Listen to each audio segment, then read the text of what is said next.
Mesdames et messieurs, bonjour ou bonsoir, tout dépend de l'heure à laquelle vous écoutez cette vidéo chez vous. Je m'appelle Michel Biemton, journaliste web camerounais, et merci de faire confiance à cette chaîne YouTube de l'engagement sociopolitique. Bienvenue à cette causerie citoyenne sur l'actualité camerounaise et africaine.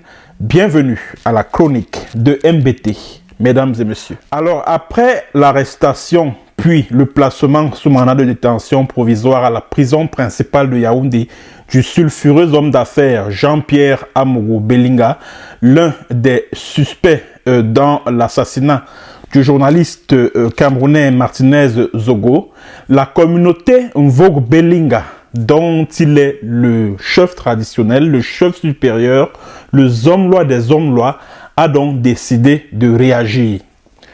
J'aimerais commencer par saluer le sens de la mesure de la communauté Mvogo Belinga, qui semble avoir pris acte de l'incarcération, ou si vous voulez, de la détention à titre provisoire de leur dépositaire de la tradition, de leur chef, appelé Jean-Pierre Amourou Belinga.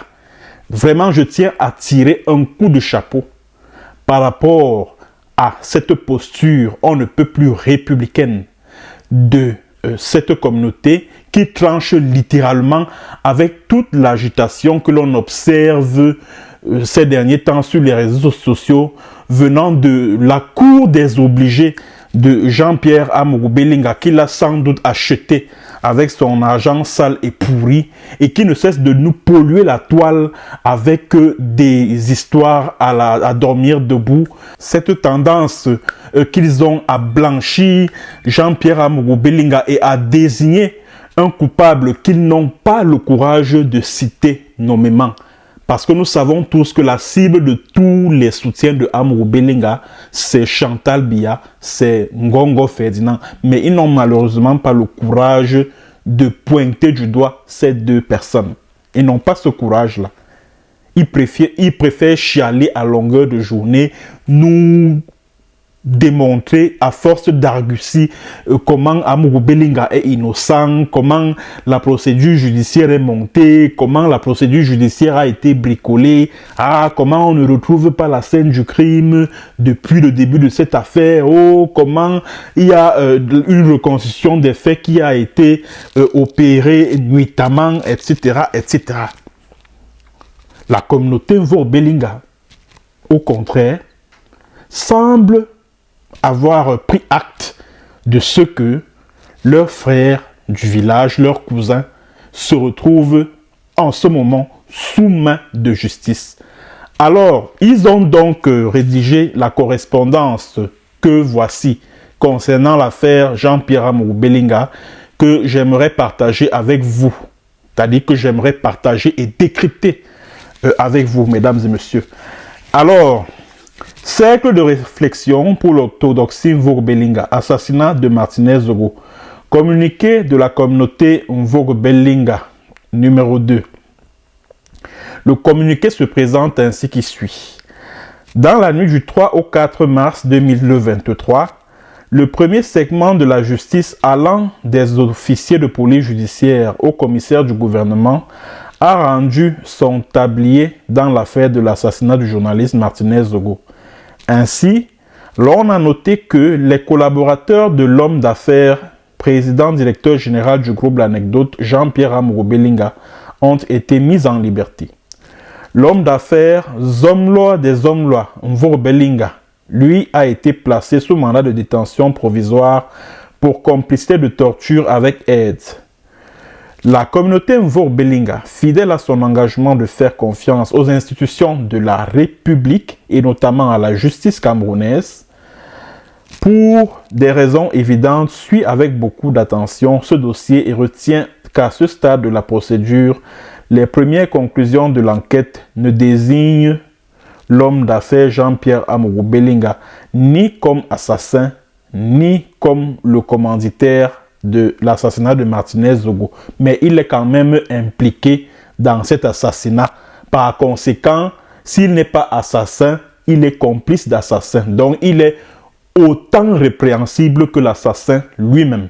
Voilà la précision qu'il faut de prime abord que je fasse. On continue.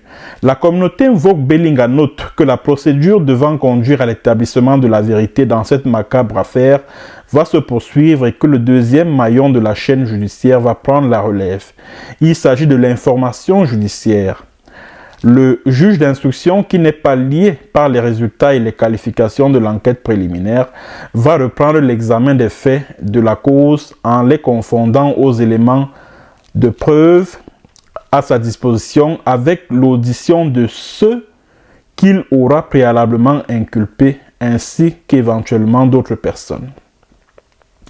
Cet exercice lui permettra de se prononcer sur la suffisance ou non des charges pesant notamment sur Jean-Pierre Amourou Belinga.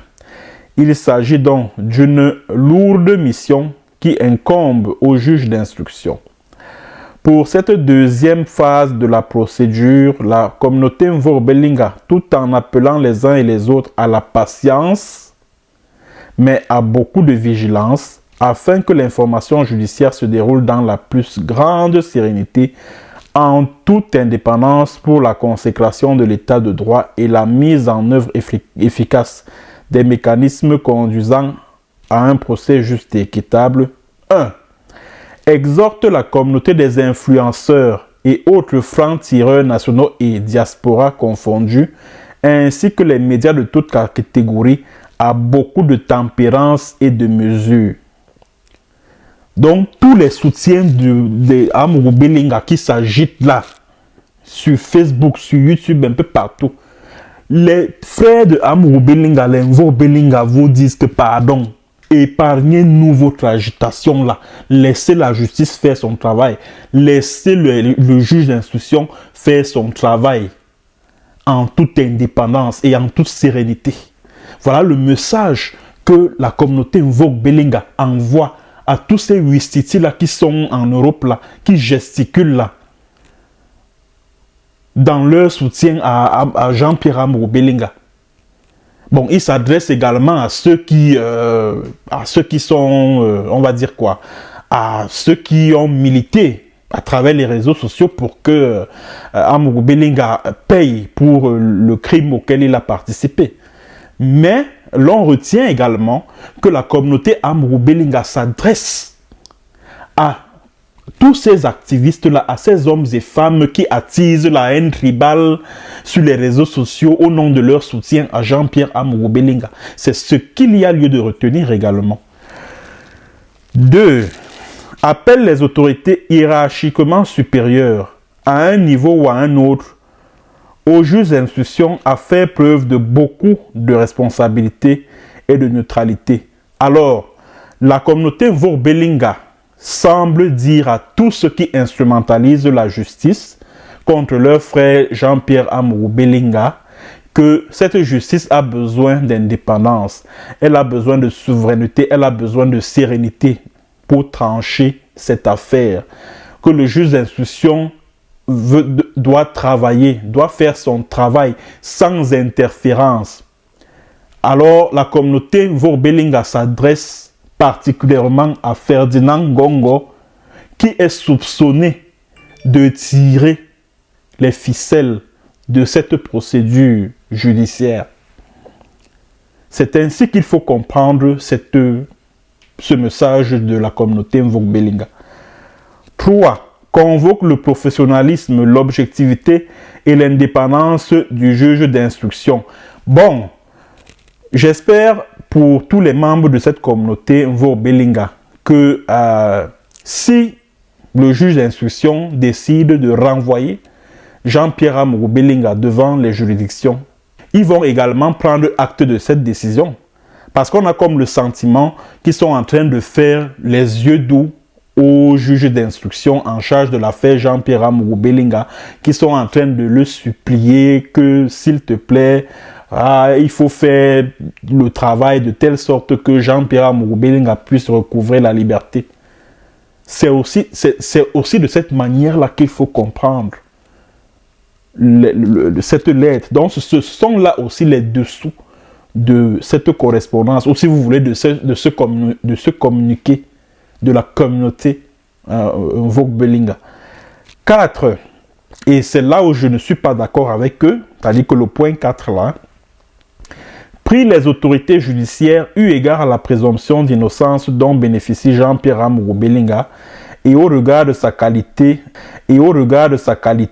indéniable de créateur de richesse et d'emploi, de lui donner la possibilité de conduire ses affaires tout en restant à la disposition de la justice, le fleuron, le groupe L'Anecdote constituant une forte caution judiciaire. Non, les amis.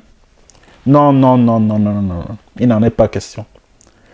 Amourou Belinga ne doit pas sortir. Chers membres de la communauté Mvo Belinga, Amourou Belinga doit rester en détention préventive.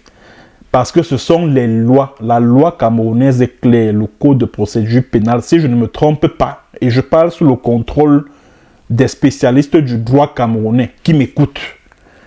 En matière de crime, il n'y a pas de liberté provisoire qui vaille.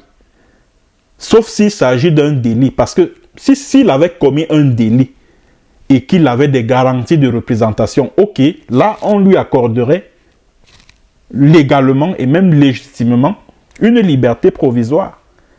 Mais là, il s'agit de crime, il s'agit de mort d'homme. Et il est suspect parmi les principaux suspects.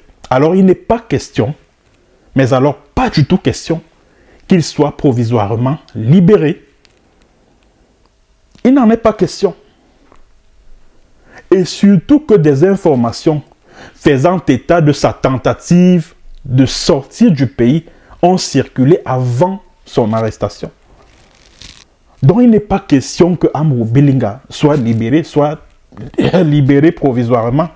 Et la communauté Mvo Belinga nous dit que non, au regard de sa qualité indéniable de créateur de richesse. Oui, il est un créateur de richesse parmi tant d'autres au Cameroun, mais ça ne lui donne pas le droit d'ôter la vie à son semblable.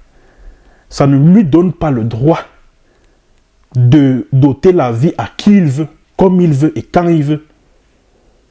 C'est de ça qu'il s'agit. C'est de ça qu'il s'agit. C'est dans ce petit décryptage que j'ai voulu faire de la lettre de la communauté Mvo Belinga à laquelle appartient Sa Majesté Jean-Pierre Amourou Belinga, aujourd'hui détenu à la prison principale de Yaoundé pour complicité de torture avec aide. Ça, c'est la qualification des juges au niveau du tribunal militaire de Yaoundé. Merci d'avoir écouté, mesdames et messieurs. À très bientôt pour une autre séance et sur un autre thème. Bonjour, bonsoir.